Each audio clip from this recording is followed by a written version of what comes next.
partial fractions. And I have one preliminary observation in this section that will make our lives easier throughout the section.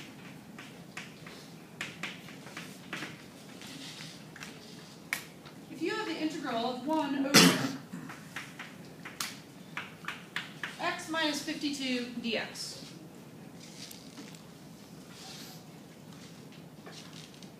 take a look at this integral, and then take a look at your neighbor, and say hello.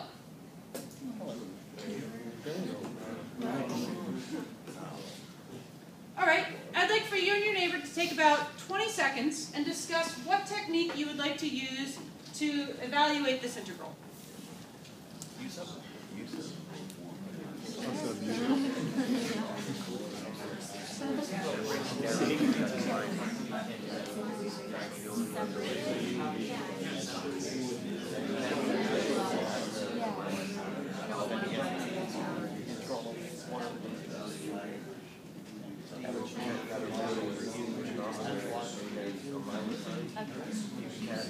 Okay, stop. You've had 30 seconds. All right, did anybody agree with your neighbor on how you might start this problem? Okay, Megan, what did you and your neighbor discuss? We decided to do a substitution in the whole box is 3. Okay, so u sub, where we let u be equal to x minus 52. Okay, so this seems really reasonable. One thing that we cannot do is, because there's a subtraction sign in the denominator, we cannot split this up. That would be illegal algebra. Okay. So I really cannot simplify this fraction in any way, shape, or form. So u substitution is the best way to go.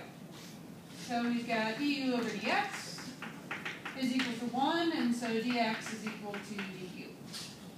Okay. Good.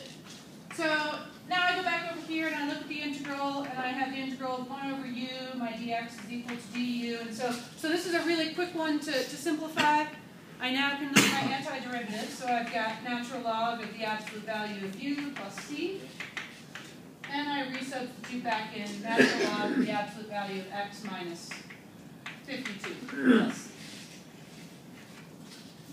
Okay. So what if you notice right away that 1 over, let's say the x minus 52 is the natural log of x minus 52, which I had mentioned to my neighbor. Yes. So why don't we just do natural log of x minus 52? So this is exactly the observation that we're looking for here. Okay. That in general, some things that happened here, notice that our derivative was 1, and so our du and our dx are exactly the same.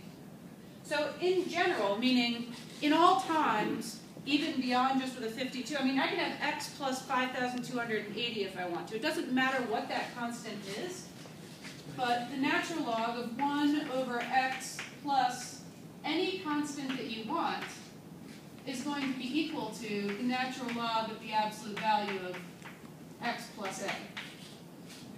So whether that's plus or minus, whether that a is positive or negative, because our derivative was exactly 1, this is going to work out every time. Okay? So the fact that I use 52 doesn't matter. You could have pi in there. You could have any constant you want. It doesn't matter whether it's plus or minus. If you have x plus or minus some number, its antiderivative is natural log of that stuff. And so that's going to happen 100% of the time that your derivative is equal to 1. Now, if we throw something in front of that x, if we throw a 3 in front of that x, for example, that changes things. Okay? So, but as long as you just have 1 over x plus or minus some constant, then your antiderivative is natural log of x plus a. Okay, so that's the observation I wanted to make. That's our preliminary observation. So keep that in mind, and after you come back from your 10-minute break, then